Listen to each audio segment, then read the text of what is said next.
How do you get your teenager to talk to you? Well, how about you and I talk about that today on Tips on Teens. My name is Kent Toussaint. I'm a licensed marriage and family therapist.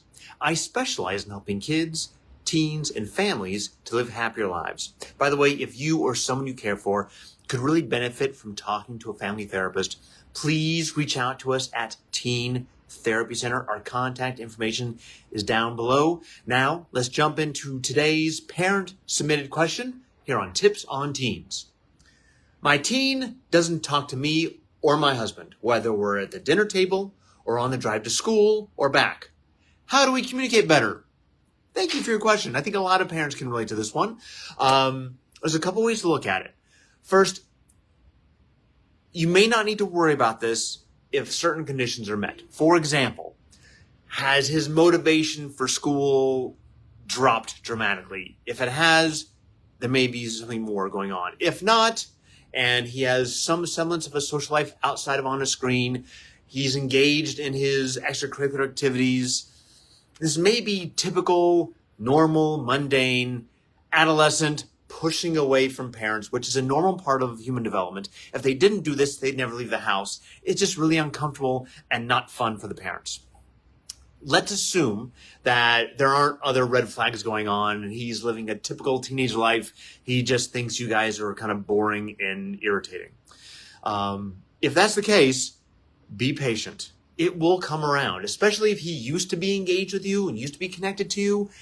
This will come back around. It may not be until he leaves high school, but be patient.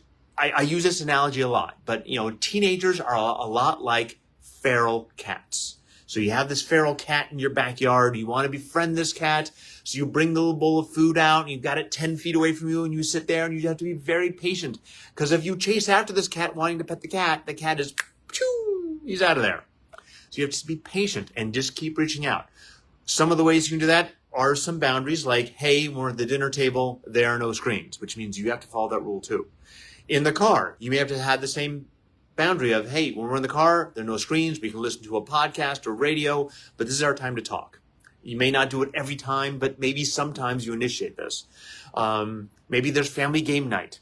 There are times at home when there are no screens. Again, you have to follow that too. If you guys are always on screens, the screens are much more interesting than you will ever be. So you may have to limit that in some way.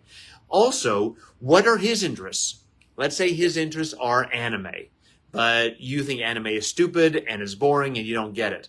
You have to find some way to enjoy anime with him. You don't have to enjoy anime, but can you enjoy that he's enjoying it? And I think that's a real distinction. You need to, on the bridge, here I am, camera here. If you're on either side of a bridge, you may need to go 75% of the way there for him to go that 25. Because you're the parent. You're the adult. He's the kid. And that's just kind of what we do as parents. Eventually, it will even out. But for some reason, and I don't know why, it could be 1,000 reasons why, he's pushing away. And part of it could be that normal adolescent pulling away from parents, which is normal and part of growing up, part of being more connected to his sexuality and his sexual identity and wanting to have that awareness and realizing that I don't want my parents to see me that way because my parents see me that way, I have to see my parents in that way, and I don't want to think about my parents in a sexual way. That's gross and disgusting. So sometimes kids will just push away altogether. So be patient. Keep reaching out. Make sure that your yearning for his connection is not putting pressure on him to take care of your emotional needs. He is not qualified to take care of your emotional needs in any way. I'm not saying what he's doing is right. I'm not condoning it. I'm just saying it's not abnormal, and be patient with it. The more relaxed and patient you are, the less pressure it is on him to reach out to you. It's a big topic. If you'd like to talk more about this, you can always give us a call. Again, my name is Kent Toussaint. This is Tips on Teens, or every Wednesday we're live on Facebook to answer your questions.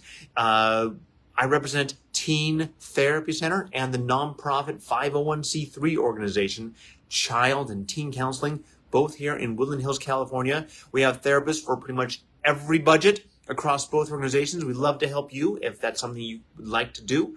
If you'd like me to answer your questions here on Tips on Teens, email us at tipsonteens@teentherapycenter.com. Thank you so much. And I'll see you guys next Wednesday live on Facebook.